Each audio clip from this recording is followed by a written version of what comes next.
Jurie Weidemann with his speech, Plan for your plan to fail. Plan for your plan to fail, Jurie Weidemann!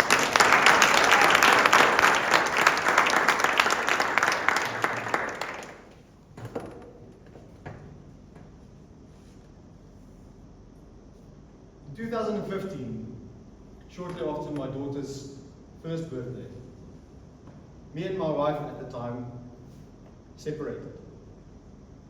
When she filed for divorce, I was gutted. It felt like my life was over, literally.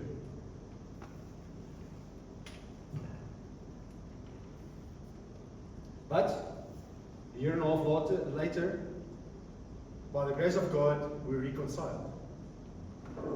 More about that later. My fellow Toastmasters, Madam Toastmaster, and esteemed guests, I'd like to at this point ask you a few questions that is completely unrelated, but I want you to consider them seriously. Who of you, by raise of hands, have you ever felt, despite effort and dedication and consistency, that you're not getting the results that you desire? Who of you have ever given up on something or someone because you didn't get the results you were expecting at the time you wanted them?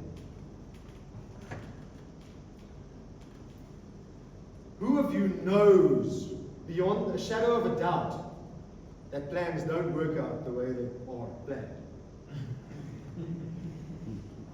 That's right. So why is it such a foreign concept that we should plan for our plans to fail? I recently finished a book by the title of Psychology of Money by Morgan Housel, where he describes this concept to apply this topic or this idea of planning for our plans to fail to our finances. His argument is that if we want to be successful, or if we look at the people that seemingly achieve outlier success, then those are the people that have been able to weather the storm. Those are the people that stick around long enough, despite the ups and downs of life, the successes and the failures. They stick around long enough to get to a point where they achieve the massive success that they set out to achieve. He calls it the tail end of the story. Achieving the success at the end of where you thought you would be. My divorce story continues. After we reconciled, we were together for 2 years. At the end of 2018, she decided she had enough of me. And we separated for a second time. But by this time, it was different. I wasn't as gutted. I was more mature. I went on with my life. But I had some challenges.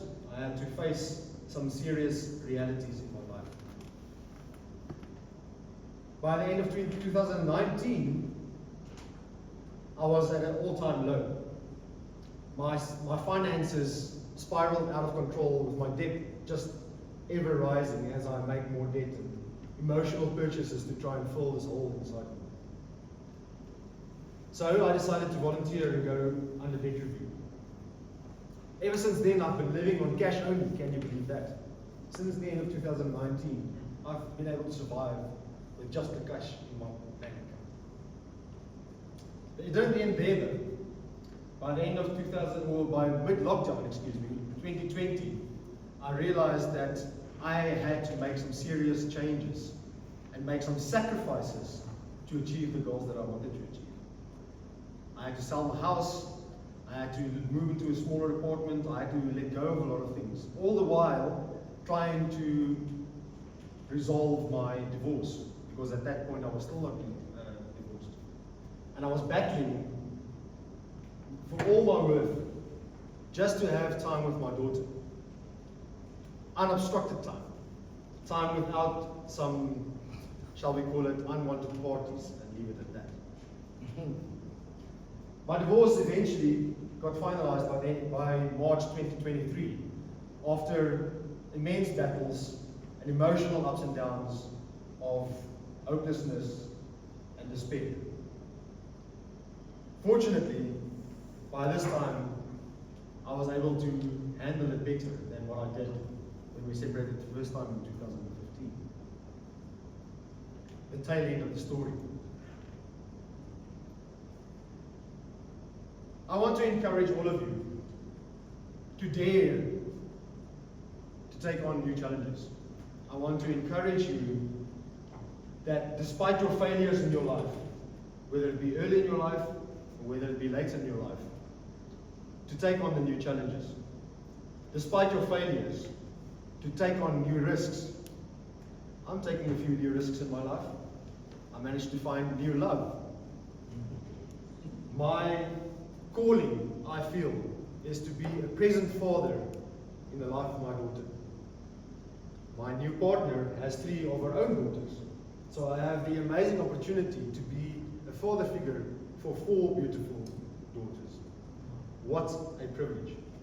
My finances today look significantly better than what it did back in 2019 or ever before that, despite the fact that I have not seen a significant increase in income.